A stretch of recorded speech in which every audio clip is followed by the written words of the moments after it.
Hello. All right. Good morning. Hello. Good morning. Good morning. Happy Monday. Hope everyone had a wonderful weekend. Happy Monday. Hi, Lois. Hi, Jenice. How are you? I'm wonderful. Thanks. I feel really good. Me too. We wanted to welcome you all this morning and talk a little bit about what? How to say no. No. No, oh no. People don't like that word. They don't, but sometimes it's necessary. There are a lot of times we want to say yes, Yeah. and then no seems like a naughty word. Yeah. Like But we want to accommodate people yes, and we want to please people and we want to seem like we're being a team player and that we are part of the team and that we can handle it all. And we say, yes, yes, I can do that. Yes, I'll watch. Let me have it. I'll do it. We say that very readily. And then when it comes down to the wire, we're overwhelmed because we've said yes to too many things or to the wrong things that we really don't have um, an expertise in. And we say yes. And then we find ourselves struggling. And then sometimes we even find ourselves struggling to meet a deadline because we got some deadlines on some of these things that we say yes to. And then we are not familiar. And then we're now struggling to learn and to get that curve out the way and get it done by a certain time. So saying yes, sometimes we say it really on the fly quickly when we really should consider and say, well, do I have the bandwidth to do that? Or do I have the expertise to complete that? Or is this something in my wheelhouse that I can do? Or is this more suited for somebody else to do?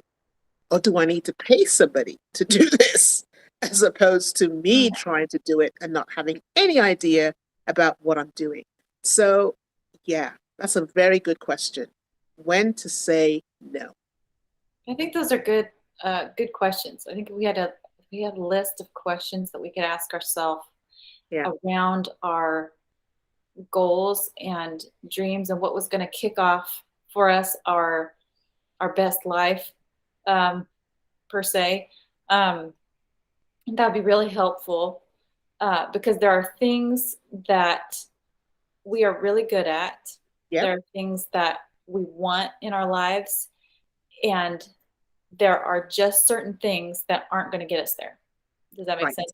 Yes, Um, and if we keep going down a road that doesn't take us there, we can't expect to have that life that we want. wow. And saying no is part of how we protect that boundary. What do you think about that? I think that's really, really key. I also kind of feel to add to what you just said, and I agree with what you just said, that when you say yes to a lot of things that maybe are not in your wheelhouse to do, that also kind of causes us to not really do because we don't really want to do that because we're kind of afraid of doing it because we're not really good at it. And so we procrastinate. That sets up for me procrastination sometimes when I've said yes to something that I really deep down, I don't really want to do, or I don't know how to do yet, or I don't really want to learn how to do per se, but I've said yes to it. And so now I procrastinate because I've got to figure out a game plan. So that sets me up sometimes for non action because I've said yes to something that's not in my wheelhouse or in my wheel of um, expertise to do. Um, so that's why you've got to consider what you're being asked, consider what your bandwidth is, decide whether or not you have the tools and the skills to do that said thing. And if you don't, do you need to delegate? And is it something that will help you get to where you want to go? And if it doesn't help you get to where you want to go or doesn't bring you value, why are we doing it? Right? When there's somebody else who's best suited to get that particular thing done. That's going to help you get to where you want to go. So I think it's a couple of things we got to consider. What's in your wheelhouse? What's your expertise? What's your bandwidth? And whether or not it's going to bring value to what you need to do to get you to where you need to go. That's important too. I think one of the things you said too, when we do say no, or when we say yes, we're ultimately allowing space for someone else. Yes. So we're setting the stage for someone else to have a place, and we're allowing ourselves to grow in that moment that's the best. Gotcha. So we're allowing ourselves to thrive. So yes, this is where I am. This is what's the good thing, the best thing for me. So I sit in that space and I thrive, but I'm also opening a space for someone else to do their best work. And I think that's so beautiful. I think that's a good thing. And that's where good collaboration comes in as well. Because when you say yes to something, or a collaboration or a connection or a project with someone else or a group of people, and they're bringing their expertise to the table so that you can now synergize, then that's where creativity comes in. That's where growth comes in. That's where,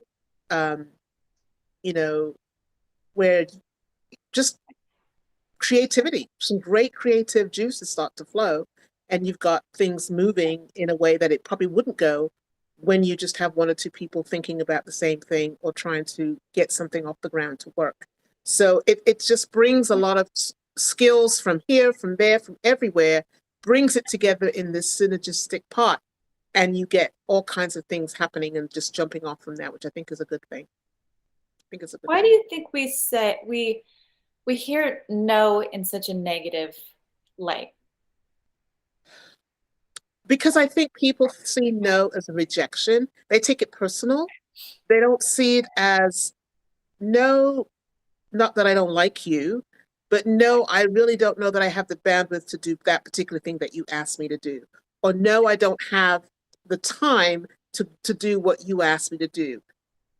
But not no forever, and not no to you specifically, but no to that particular thing. And I think when you say no to somebody, they think you're saying no to them, or at least I think that's the perception that people have, is that you're rejecting them, not the thing, not the project, not the ask, but rejecting them. And so when people feel rejected, they get defensive and they get their back up against the wall, like, what do you mean no? Right? I thought you were my friend, or I thought you were my partner, or I thought you were my mutual partner in crime. What do you mean no? So they look at it as a personal attack, maybe. And so with that, it's kind of given a negative connotation. Whereas if you say yes to everything your friend asks you to do, then they figure, oh, you're a great friend. You always, so and so will do it because she always says yes to me, right? But we also have to know what our limitations are, even given that. We have to know what our limitations are. We have to know what our bandwidth is. We have to know what we can and cannot do. And yes, you want to be helpful. Yes, you want to be a team player. Yes, you want to be liked. Yes, you want to be accepted. But we still have to consider our limits in the whole process. Because you can't be any good to anybody if you're not good to yourself and give yourself enough space to operate. How can you give anybody else space to do what they need to do as well, right? That's so right. I cannot eat milk chocolate. No, not milk chocolate. What is wrong? You can't eat milk chocolate? Well, sure, anybody can, but there's just certain things that are better than, right? Better than milk chocolate? And Tell me one thing that's better than milk chocolate. I think the things we say yes to are also things that carve out, right? So if we say yes to a golf game, using the example from before, we aren't going to be able to say yes to a tennis match in the same sentence. Exactly. In the same sentence, right? So in a sense, a yes can be a no. So, but we don't look at it always that way. I think that those are interesting things to think about. Well, based on what you just said too, I think we also have to remember that some things when you say yes to, we need some qualifiers to go along with that. And we don't always give the qualifiers. Like I can't do it now, but maybe I can do it later. Or I can't do it today, but maybe we can do it next Wednesday. You know what I mean? So you're saying no, but with the opening that there's another possibility at a different time in a different place to do it. So you're not totally rejecting the idea. You're just now saying, you're just putting it off for a more convenient time, hopefully a more mutually convenient time for both of you. And so I think when you give qualifiers, that helps you put it in context for the other person who is asking you something, that you're now putting some qualifiers on it and putting a time frame on it and maybe putting a different date on it, so that they say, okay, well, it's not going to be today, but she's going to be able to do it next week, or she's going to be able to do it tomorrow. So I think qualifiers are also important. So it's communication as well, clear communication, clear expectations about what it is that you need and what can you get back from that other person in response to that. So that also needs to be considered as well. For sure. Yeah. This was a great topic today, Lois. Awesome. It's always good to talk to you, Jenice, and I hope this has been helpful for all of you. Yep. Let us know what you're thinking in the chat, and I hope that you're having a wonderful Monday. Yep. We'll So talk give us soon. some feedback. Yep. Give us some feedback. Also, just want to let you all know that my podcast is now available on Anchor, on Spotify, on Castbox, and a couple of other platforms. But you can definitely find me on Spotify, definitely find me on Anchor, and also Google as well. So wherever you can find my podcast, and it is Genesis Speaks, and it's Diabetes, the Sugar Sweet Enemy, and you can find me on any of those platforms. So please check us out, give us a comment, let us know what you think. That's the only way we can grow, and we hope to see you again next Monday. Have a good week and have a great day. Bye for now.